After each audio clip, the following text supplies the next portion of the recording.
पाकिस्तानियों, ये घर देख रहे हो, ये घर कोई मामूली घर नहीं है। ये खस्ता हाल घर आपके मुल्क के साबिक वजीर आजम का जाती घर है, जिसमें वो हुक्मरान होकर मुकीम रहा और हुक्मरान होकर उसे नया रंग तक ना करवा सका। पाकिस्तान में ऐसे घर मिडिल क्लास लोगों के होते हैं। पाकिस्तानियों, ये तुम्हारे साबिक वजीर आजम इमरान खान का घर है। अब इस घर की एक झलक दोबारा देख लो, अच्छे से देख लो। देख लिया? अब एक और चीज दिखाने जा रहा हूं, वो भी देखिएगा। ये घर भी आपके साबिक वजीर आजम का है। अब इसको भी गौर से देखें। लगता है कोई मुगल आजम का शाही महल है, किसी शाहजहां का बनाया हुआ ताज महल है, या कोई ब्रिटिश रॉयल्स का बकिंगम पैलेस है। पाकिस्तानियों, ये भी आपके साबिक वजीर आजम नवाज शरीफ का घर है, जिसने वजीर आजम होकर अपने जाती घर को सरकारी घर का दर्जा देकर आपके पैसे पर इसकी खूब तज़ीन और आयश की। यही एक नहीं, ये एक और घर भी देखें। ये भी इसी शख्स का महल है और ये भी आपके पैसे से बना है। शायद मुझे कोई झूठा कहे तो ये सबूत भी लगा रहा हूं कि इसने जाती उमरा के घर को भी वजीर आजम पीएम हाउस का दर्जा देकर इस पर कौम के करोड़ों लगाकर सजाया। यहां तक के वॉशरूम्स में सोने के फ्रेम में शीशे तक लगवा दिए। अब आप एक लम्हे के लिए इन दो घरों पर नजर डालें और वापस एक नजर इस घर पर डालें। कुछ महसूस किया? चलें आगे चलते हैं। यह भी आपका साबिक वजीर आजम है। 3 बार वजीर आजम रहने वाले ने मशरक से लेकर मगरब और शुमाल से जनूब तक जायदादें खड़ी की। यहां तक कि इनके बच्चे जब शनाख्ती कार्ड बनवाने की उम्र को पहुंचे तो इनके नाम पर अरबों रुपए के चलते कारोबार पहले से ही मौजूद थे। मैंने सोचा जरूर एक बार के वजीर आजम ने भी कुछ तो अपनी जायदाद बनाई होगी ना। लेकिन जब मैंने तहकीक की और इधर उधर से मालूम किया तो मुझे पता चला कि ये शख्स, पाकिस्तानियों, ये आपका साबिक वजीर आजम, ये शख्स बाहर तो क्या अपने मुल्क में भी किसी एक जायदाद का मालिक ना निकला सिवाय अपने घर के। यहां तक कि अपने कैंसर हॉस्पिटल्स को और अपनी नमल यूनिवर्सिटी को भी ट्रस्ट डिक्लेयर कर रखा है इस बंदे ने, और इसमें भी किसी किस्म का हिस्सेदार ना निकला। यहां तक कि वजीर आजम होते हुए इसे जो तनख्वाह मिली वो भी इसने शौकत खानम को दी।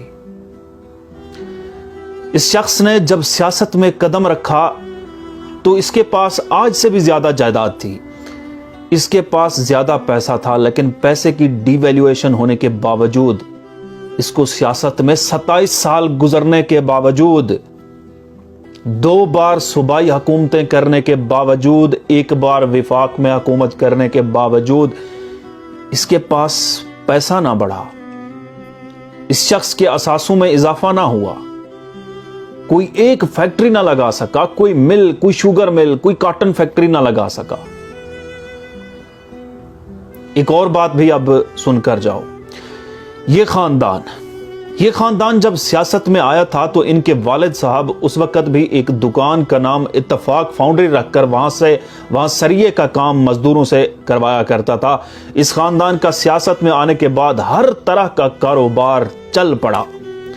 जब पहली बार नवाज शरीफ वजीर आला पंजाब बना उस वक्त ही इस खानदान ने 2 से 3 फैक्ट्रियां लगा ली। सियासत में पुराने होते गए, कारोबार भी बढ़ता गया, हुकूमतें मिलती गईं, फैक्ट्रियां भी बढ़ती गईं। पाकिस्तान में कारोबार के बाद यह खानदान दुनिया फतह करने निकला और दुनिया के हर बर्रे आजम में अपने एम्पायर खड़े कर दिए। यहां तक कि दुनिया की महंगी तरीन प्रॉपर्टी में शुमार होने वाली एवनफील्ड अपार्टमेंट्स भी खरीद डाले। पाकिस्तानियों, अब आखिर में एक बात समझ लो, अगर समझ आ जाए तो यह खानदान सियासत में कैरियर बनाने आया था।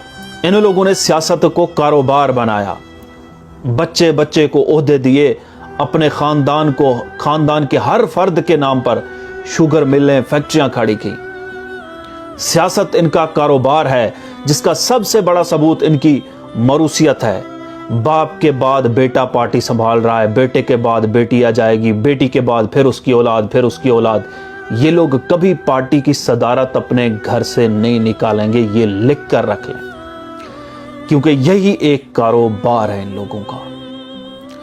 اب جواب میں یہ شخص ہے جس نے وقت آنے پر اس نے اپنی پارٹی کی چیئرمین شپ چھوڑ کر ایک معمولی ورکر کو چیئرمین بنا دیا، جس کا اس سے دور دور تک کوئی رشتہ نہیں ہے، حالانکہ وہ چاہتا تو اپنی بہن، بیوی، چچا، تایا یا بھانجے کو چیئرمین بنا دیتا، لیکن نہیں۔ کیوں؟ کیونکہ اس شخص کا مقصد سیاست بطور کاروبار نہیں ہے، اس شخص کا مقصد سیاست بطور ویژن تھا، ویژن ہے۔ اب آخر میں ایک بار پھر دکھاؤں گا کہ ایک نظر ان محلات پر پھر دوڑائیں۔ یہ آپ کے سابق وزیر اعظم کے ذاتی گھر ہیں، جن کو اس نے وزیر اعظم ہاؤس ڈکلیئر کر کے کروڑوں روپے ان پر لگا دیے۔ اور اب ایک نظر اس بوسیدہ گھر پر بھی ڈالیں، یہ بھی آپ کے سابق وزیر اعظم کا گھر ہے، جو وہ چاہتا تو یہ بھی اس گھر کو وزیر اعظم ہاؤس کا درجہ دے کر اس گھر کو ایک محل میں تبدیل کر سکتا تھا، لیکن اس نے کہا میں نے سیاست ذاتی مقاصد واسطے نہیں کی ہے۔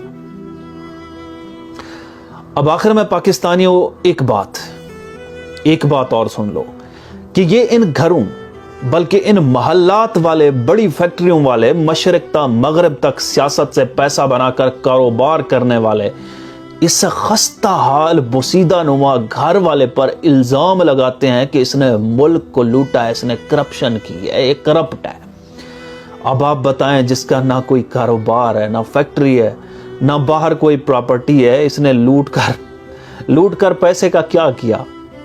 گڑھا کھود کر دفنا دیا کیا؟ 8 فروری کو الیکشن ہے، ایک بار پھر سوچ لیں، آخری فیصلہ کر لیں۔ آج اپنی ضد، اپنی ذاتی پسند ناپسند کو ایک طرف رکھ کر دل سے سوچیں، ایک نظر اپنے معصوم بچوں پر ڈالیں۔ آپ کے بچوں کی آنکھوں میں اچھی زندگی کا خواب پل رہا ہے، ترقی، انصاف پسند اور بے لوث حکمران کا خواب پل رہا ہے۔ آپ کے بچوں کا بھی حق ہے کہ وہ اچھی زندگی جئیں۔ خدارا پھر سوچیں، اپنے بچوں کا مستقبل کن لوگوں کے ہاتھ میں دینا ہے؟ ان کے جنہوں نے سیاست میں آن کر اپنے ہی بچوں کا کاروبار کھڑے کر دیے، یا اس کا جس نے آپ کے لیے اپنے بچے ہی چھوڑ دیے؟ ایک بار آنکھیں بند کریں، دل سے سوال کریں اور ایک اچھا فیصلہ کریں۔ بہت شکریہ۔ پاکستان زندہ باد۔